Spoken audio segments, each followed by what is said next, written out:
लीजिए हाजिर हूँ हर सुबह हर शाम की तरह लेकर के देश दुनिया की तमाम खबरें। नमस्कार दोस्तों, आप सभी का स्वागत है हमारे चैनल पर। तो हमारे इस चैनल को सब्सक्राइब कर लीजिए ताकि आप कोई भी खबर कभी भी मिस न करें। आज की इस वीडियो में जानेंगे कोरोना वायरस का देश में तांडव, कितने लोग हुए पीड़ित और कितनों की अब तक मौत। तो वहीं 30 जून तक लागू रहेगा लॉकडाउन 5.0। लॉकडाउन 1.0 के जैसे कठोर होंगे नियम। मौसम विभाग ने जारी की रेड वार्निंग, कुछ दिन आसमान से बरसेगी आग। मोदी सरकार का बड़ा ऐलान, प्रत्येक भारतीय को 1000 रुपए हर महीने देगी सरकार। LIC ने फिर लॉन्च की मोदी सरकार की स्कीम, मिलेगी 12,000 तक की पेंशन। दिल्ली सरकार ने बस, ट्रेन और फ्लाइट से यात्रा करने के लिए जारी की गाइडलाइंस। राजस्थान में लॉकडाउन की गाइडलाइंस में संशोधन, रेड जोन में शुरू हुए ये सेवाएं, मिली छूट ही छूट। इस राज्य ने लॉकडाउन 30 जून तक बढ़ाया। जल्दी जाने कहीं आपका राज्य तो नहीं। चलिए जानते हैं अब खबरें विस्तार से, लेकिन उससे पहले वीडियो पसंद आ रही हो तो लाइक जरूर कर दें। भारत में कोरोना वायरस का कहर जारी है। देश में कंफर्म केसों का आंकड़ा 1,45,380 के पार पहुंच चुका है और 4,167 से ज्यादा लोगों की जान जा चुकी है। वहीं 60,491 ठीक हो चुके हैं। दुनिया भर में इस वायरस से 3,45,962 से ज्यादा लोगों की मौत हो चुकी है। वहीं 54,90,954 कंफर्म केस आ चुके हैं। हो सकता है जब आप ये वीडियो देख रहे हो तो ये आंकड़ा और बढ़ गया हो। अगले कुछ दिन मौसम की मार सहने को तैयार हो जाइए। सूरज की किरणें रहम दिखाने को तैयार नहीं है। भारतीय मौसम विभाग का अंदाजा है कि अगले 4-5 दिन भयंकर लू चलेगी। दिल्ली में आने वाले 2 दिनों में प्रदूषण का स्तर बढ़ सकता है। मौसम विभाग ने दिल्ली, हरियाणा, राजस्थान, पंजाब और उत्तर प्रदेश समेत पूरे उत्तर भारत में रेड अलर्ट जारी किया है। नोबेल विजेता अर्थशास्त्री अभिजीत बैनर्जी और उनकी पत्नी एस्टर डफलो ने बातचीत के दौरान कहा कि सरकार को कोरोना संकट के बीच हर भारतीय को कम से कम 1000 रुपए तुरंत ट्रांसफर करना चाहिए और अगले कुछ महीने तक लगातार ट्रांसफर करने की जरूरत है। मोदी सरकार ने अपने पहले कार्यकाल में वरिष्ठ नागरिकों के लिए एक स्कीम, प्रधानमंत्री वय वंदन योजना लॉन्च की थी। इस स्कीम की डेडलाइन 31 मार्च 2020 को खत्म हो गई थी। LIC के अधीन आने वाली इस स्कीम के तहत पेंशन के तौर पर 12,000 रुपए तक मिल रहा है। वहीं अब योजना की डेडलाइन मार्च 2023 कर दी गई है।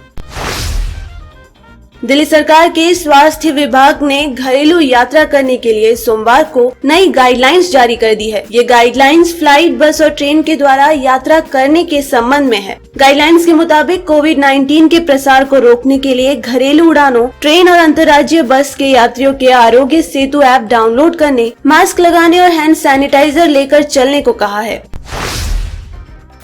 लद्दाख सीमा के पास कई क्षेत्रों में भारतीय और चीनी सैनिकों के बीच तनाव की स्थिति बरकरार है। कहा जा रहा है कि साल 2017 के डोकलाम टकराव के बाद ये सबसे बड़ी सैन्य तनातनी का रूप ले सकती है। सूत्रों के मुताबिक भारतीय सेना पैंगोंग त्सो और गलवान घाटी में ज्यादा सतर्कता बरत रही है।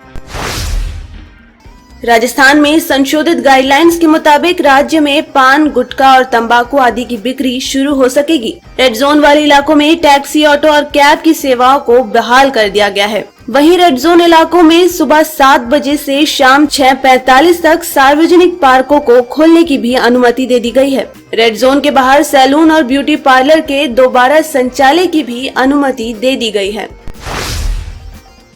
हिमाचल प्रदेश ने लॉकडाउन 30 जून तक के लिए बढ़ा दिया है, यानी प्रदेश अब लॉकडाउन 5.0 में प्रवेश कर जाएगा। पूरे राष्ट्रीय स्तर पर चल रहे लॉकडाउन के चौथे चरण के खत्म होने की समय सीमा 31 मई है। मुख्यमंत्री जयराम ठाकुर ने इसका ऐलान करते हुए सोमवार को कहा कि राज्य के सभी 12 जिलों में लॉकडाउन 5 हफ्तों के लिए बढ़ा दिया गया है। 31 मई के बाद लॉकडाउन बढ़ेगा या नहीं? क्या अब लॉकडाउन 5.0 आएगा या नहीं? श्रमिक ट्रेनों के बाद राजधानी रूट पर 30 ट्रेनें शुरू की गई। अब 1 जून से 200 और ट्रेनें चलाई जाएंगी। वहीं 25 मई से हवाई सेवा भी शुरू हो गई है। इससे ये भी अंदाजा लगाया जा रहा है कि लॉकडाउन 5.0 अब नहीं आएगा। कोरोना संकट के बीच पाकिस्तान की नापाक हरकतें जारी हैं। पिछले कुछ दिनों से पाकिस्तान लगातार सीज फायर का उल्लंघन कर रहा है। मंगलवार को भी जम्मू कश्मीर के सरहद पार से गोले दागे गए। लाइन ऑफ कंट्रोल पर पूंछ जिले के बालाकोट सेक्टर में पाकिस्तान की ओर से मोर्टार दागे गए, जिसका भारतीय सेना ने माकूल जवाब दिया। माना जा रहा है कि इस सप्ताह के अंत तक मेट्रो सेवाएं शुरू की जा सकती है। सोशल डिस्टेंसिंग के लिए मेट्रो कोच के भीतर इंतजाम कर लिए गए हैं। वहीं यात्रियों के स्टेशन में दाखिल होने की जरूरी शर्तों का पालन कराने की रूपरेखा भी तैयार कर ली गई है। सुरक्षा में मुस्तैद CISF कर्मी फिलहाल मेट्रो स्टेशनों पर ही रात बिता रहे हैं। लॉकडाउन के बीच देश में पेट्रोल डीजल की मांग में भारी कमी आई है। हालांकि लॉकडाउन 4.0 में कई क्षेत्रों में दी जाने वाली राहत के साथ ही मांग में इजाफा होता दिखाई दिया है। आज भी ग्राहकों को 1 लीटर पेट्रोल और डीजल के लिए सोमवार वाली कीमत ही चुकानी होगी। प्रधानमंत्री नरेंद्र मोदी की नेतृत्व वाली भाजपा सरकार केंद्र में अपना 1 साल पूरा करने जा रही है। पार्टी की तरफ से इसके लिए तैयारियों का दौर जारी है। पार्टी गृह मंत्रालय द्वारा जारी किए गए दिशा निर्देशों और सामाजिक दूरी का पालन करते हुए 750 वर्चुअल रैली और 1000 वर्चुअल प्रेस कॉन्फ्रेंस करेगी। कांग्रेस के पूर्व अध्यक्ष राहुल गांधी ने देश में 4 चरणों में लगाए गए लॉकडाउन के विफल रहने का आरोप लगाते हुए मंगलवार को कहा कि प्रधानमंत्री को बताना चाहिए कि आगे कोरोना संकट से निपटने और जरूरतमंदों को मदद देने की उनकी रणनीति क्या है। चीन में कोरोना वायरस के मामलों में धीरे धीरे फिर से बढ़ोतरी हो रही है। चीन में 36 नए मामले सामने आए हैं। इनमें से 29 मामले ऐसे हैं जिनमें कोरोना के लक्षण नहीं थे। बिना लक्षण वाले ज्यादातर मामले कोरोना का केंद्र रहे वुहान में मिले हैं। जॉन हॉपिंग्स यूनिवर्सिटी के अनुसार अमेरिका में पिछले 24 घंटों में कोरोना से 532 लोगों की मौत हुई है। इसके साथ ही मृतकों की संख्या 98,218 हो गई है। वहीं देश में 16,62,375 लोग कोरोना से संक्रमित हैं। कोरोना वायरस के चलते देश भर में स्कूलों और कॉलेजों समेत सभी शिक्षण संस्थाओं को बंद रखा गया है। वहीं केरल में स्कूलों को फिर से खोला जा रहा है। केंद्र सरकार से अनुमति मिलने के बाद मंगलवार को राज्य में लाखों छात्राएं सेकेंडरी स्कूल लिविंग सर्टिफिकेट या SSLC यानी कि 10वीं कक्षा और हायर सेकेंडरी स्कूल सर्टिफिकेट यानी कि 11वीं और 12वीं कक्षा की परीक्षा दे रहे हैं।